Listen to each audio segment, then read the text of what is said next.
Following a series of complaints, both the federal and state ministers for health are to be asked to investigate excessive fees being charged pensioners in nursing homes. Join Ray Deneen and Anna Manzoni for all the news tonight at 6.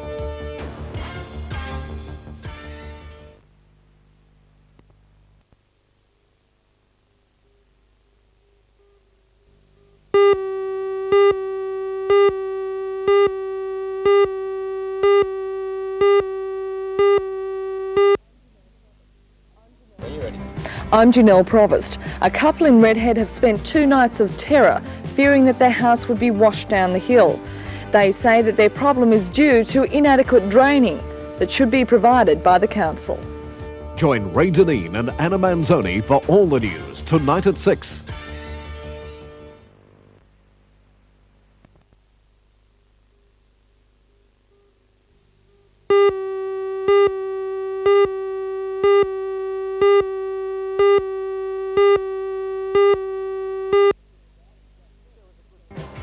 There was a good crowd and great weather for the first day of the 1986 Newcastle show. Everything was in full swing and the organisers believe that this year's show will draw a record crowd. Join Ray Deneen and Anna Manzoni for all the news tonight at 6.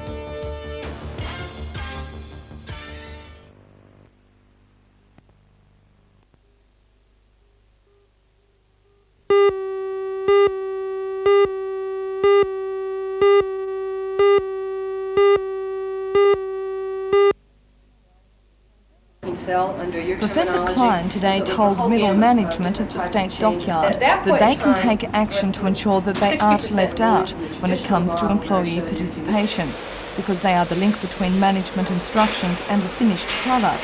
They can make or break a program that involves more worker involvement in decision making. But what forms can employee participation take?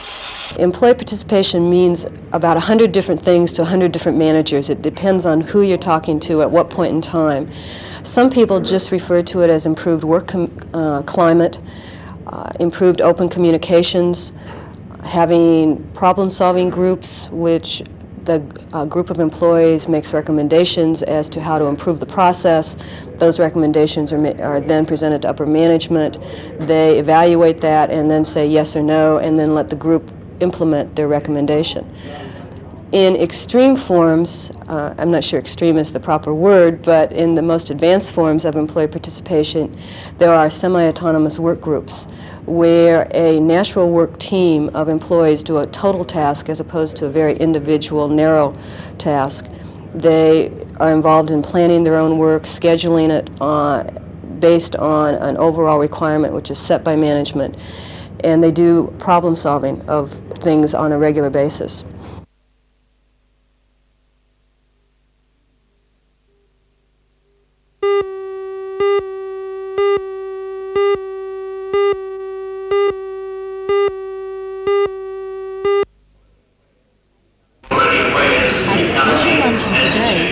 Of the only electric lamp manufacturing company in Australia were congratulated by their employers. Under the International 5-star safety rating system, the company has been awarded the 3-star level. In addition, the engineering department will have reached 250,000 working hours next week, with no time loss recorded through injuries.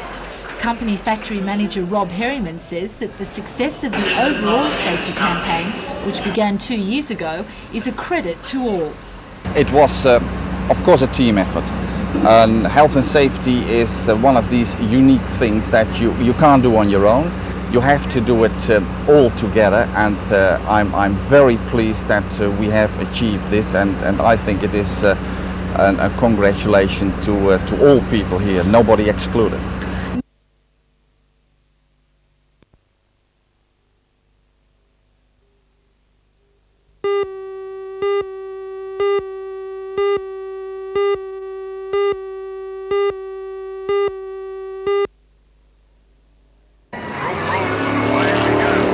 Idea of excitement, you could find something to satisfy you at the Newcastle show last night. For those who like sound, speed and fury, the Holden Precision Driving team was at its spectacular best. Year after year, the two-wheeled antics and breathtaking manoeuvres of their Commodores amaze an appreciative crowd.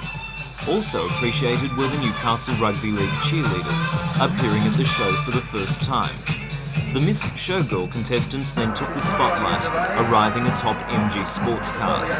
There were 24 contestants this year, and judges had a difficult time deciding who would be the best ambassador for the show. The runner-up was 19-year-old Belinda Delaney from Merriweather Heights, who is a university student. Last year's Miss Showgirl Amanda Wilson then announced who would reign over the show for the next 12 months. Michelle Granter. Oh. Congratulations, Michelle. Thank you, everybody.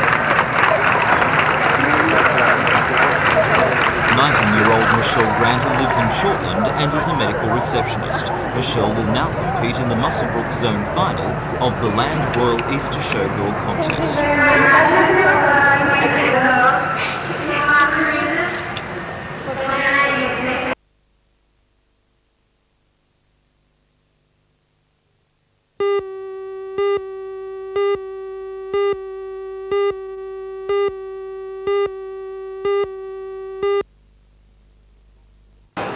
The promoters of rock and wrestling believe they are on a winner, and when you see the Sports Entertainment Centre filled with 3,000 cheering fans, it's hard to argue. Despite the attractions of the Newcastle show just next door, rock and wrestling all but sold out last night, only 4 months after it was staged in Newcastle for the first time. The show is part of the World Wrestling Federation, based in the United States, where this mix of music and mayhem began 3 years ago. Promoters Kevin Jacobson and Pat Condon brought the phenomenon to Australia, and since then rock and wrestling has been touring the country to packed houses. A show at the Sydney Entertainment Centre tonight has been sold out, and that's 12,000 seats. As for the wrestlers themselves, well, they're a strange bunch from all over the world with even stranger names, like Tiger Chung-Lee, the Killer Bees, and Big John Studd. In this bout, Andre the Giant was a convincing winner over the much smaller Mr. Fuji. If you missed the show last night, never fear. Rock and wrestling is set to return to Newcastle once every 6 to 8 weeks.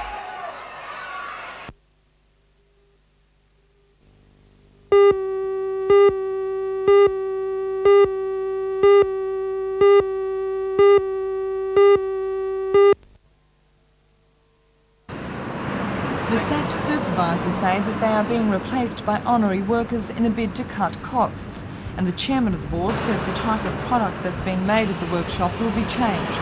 So instead of furniture, the trainees in the carpentry shop will make skateboard tops and greenhouse home kits. The workers say that besides being angry about being retrenched, they are concerned about the 54 trainees, 2 of whom will be attending TAFE carpentry courses this year. They say it takes months to gain a rapport with the retarded trainees and even longer to gain their respect. I don't believe they'll have the rapport with the trainees that we had. Therefore, their work skills that they've developed, their harmonious working conditions that are there and exist there will drop away, and the trainees will be at a big disadvantage. Safety is another issue that the former employees are concerned about. Safety is a very big factor. In the workshop we use power saws, docking saws, rip saws, planers, power nail guns, and you must be very careful and attentive at all times when you're using these. We're very apprehensive that accidents will occur and will happen, and fingers don't grow again. The chairman of the board of ARP, Mr Ray Connolly, was unavailable for on-camera comment today because of a state board meeting in Sydney. He did say, though, that the 6 retrenchments were for purely economic reasons and the changes to the products made here were for the safety of the trainees. Those who were retrenched, along with some disgruntled parents, will protest outside this building on Monday morning, determined to persuade the board to change its mind.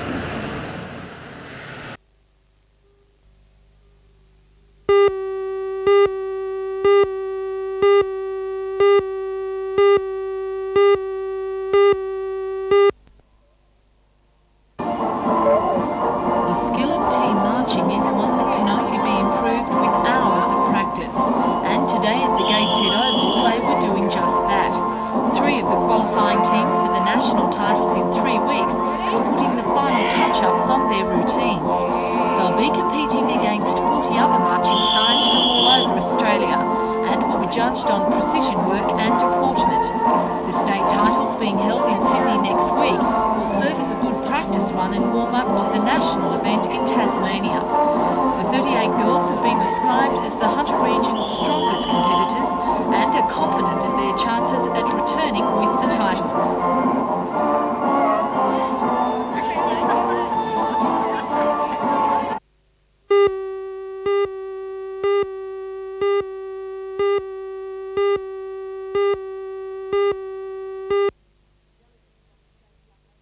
Delegates from the state's Young Labor Council met at Gangan today for the annual country conference. While topics on the agenda included peace and youth policies, the Homes Accord takeover bid was also open to debate. State Secretary Pat Dwyer says Young Labor fears the bid poses a threat to Newcastle and the economy. I think that somebody like Homes Accord is a person who's out to take over companies, to strip them down and to make maximum profits. There could be real problems with the steel industry if somebody like Mr Holmes of Court took control and decided that that part of the company was not worth keeping. Are you concerned that the federal government appears divided over this issue? I don't think it really appears divided. I think maybe it feels that... Well, Mr Hawke and Mr Rann aren't in agreement, are they? Well, I'm not sure of that. I think that there is general concern about Mr Holmes of Court's takeover bid. There might be some ambivalence as to whether the existing owners of BHP are particularly worth defending anyway.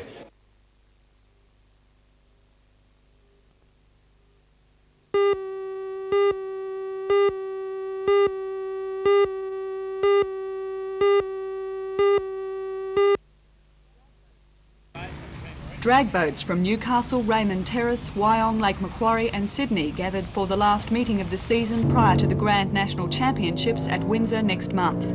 Newcastle boasts a strong association with drag boat racing. The current world water speed record is held by former Novocastrian Ken Warby. Competing classes today ranged from the ski modifieds and 6 litre class to the blown hydroplane class. With engines up to 2,000 horsepower and a record speed of 275 kilometres per hour, these boats need perfect conditions before they can be raced. New South Wales will be all out this year to record the fastest time at the National Championships. Victory last year was claimed by Queensland after top contender and speed record holder for this year, Pole Runner, developed engine trouble. Its driver, Russell Mills of Sydney, is confident of success. Very confident we can, and all the other boats as well. Fixed a lot of the problems we had last year. Bad mechanical failure which was fixed in America. And at this stage everything's pretty good for a good run in 5 weeks. How about today? Today, still pretty good. All set. Using this as a pretty good trial day without going overboard because of the fact of trying to hold it together for the next meeting. True to his word, Mills clocked in at 245 kilometres per hour, well below his 275 kilometre per hour record.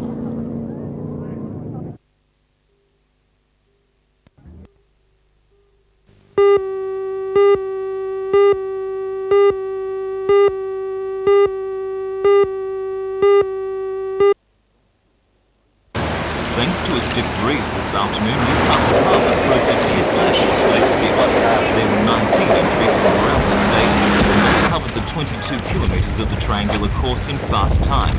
Leading from the start was top Sydney boater Sia, sailed by Richard de Vries from the Manly Club. He was followed by Manly teammate G. Jones in Goldspar. A long way behind in third was Graham Herrick from the Georges River Club sailing Loctite. Fourth place was held by a local, Belmont's David Hale, sailing Coates Hire.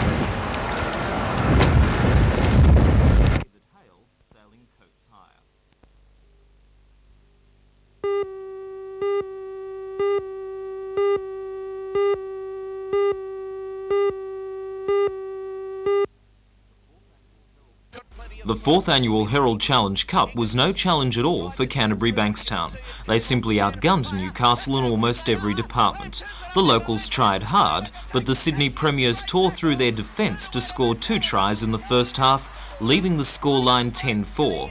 In the second half, Canterbury had the wind behind their backs and punched through to score 5 more tries. The only bright note for Newcastle was a try finally put down by Greg Egar, but it was far from being enough, and the final scoreline read a demoralising 38-8. Meanwhile, in bowling, the 1986 Newcastle Cup was fought out yesterday at the Mayfield Olympic Bowl. 86 competitors from all over the East Coast were competing for $10,000 in prize money. The finalists were Tom Curry from Queensland and Steve Mackay of Sydney. In their first clash, Curry won 232 to 177. The Queenslander pressed home his advantage in the second match, defeating Mackay and taking the title with a score of 211 to 160. Yesterday also saw the running of the BHP Port Hunter Regatta. The 16-foot skiffs title on the harbour attracted some top Sydney and local boats, with Richard de Vries from Manly dominating in his boat as seer.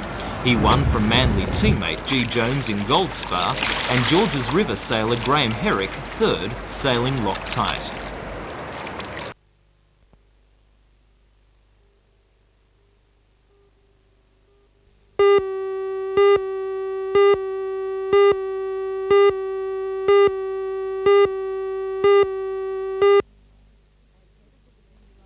As head of the Virginia Rowan Professional Teaching Service based in Brisbane, Mrs Rowan, a teacher with experience in metropolitan, rural, government and independent schools, is leading a quiet revolution against the current education system.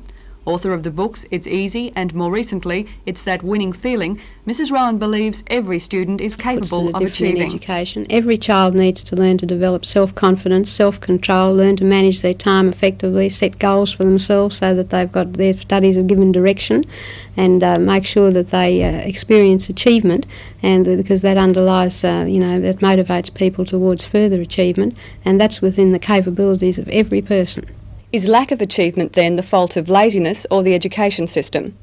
No, I wouldn't. It's certainly not laziness. And as far as the system is concerned, well, that's a great big nebulous word. Children are individuals. What I say is achievement is founded in achievement, and what needs to happen is that the child must be the conditions must be such that the child experiences some sort of achievement. Because if you don't achieve, if you don't feel successful, you're not going to be motivated to do anything. You're going to be so-called lazy, unmotivated, disinterested, because you don't know how.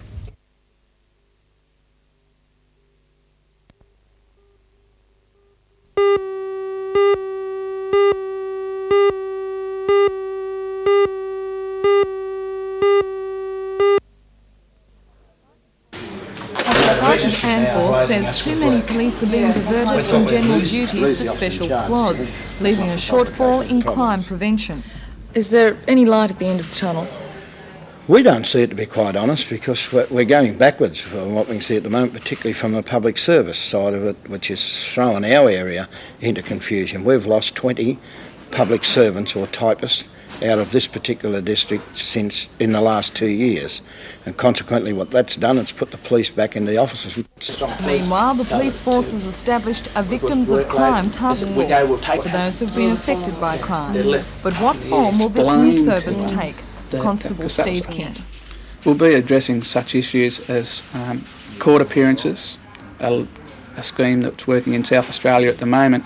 We're looking at of court companions to help people over the sometimes horrific experience of attending a court for the first time, or facing the offender who committed the crime in court for the very first time.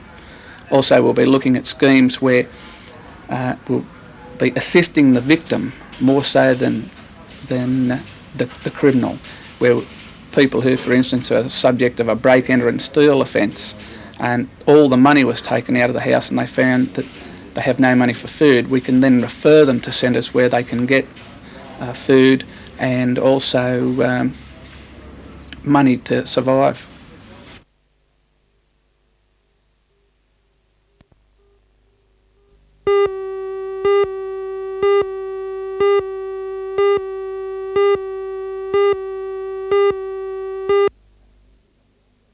Mr Arthur says the branch's financial problems have been developing for the past 5 years.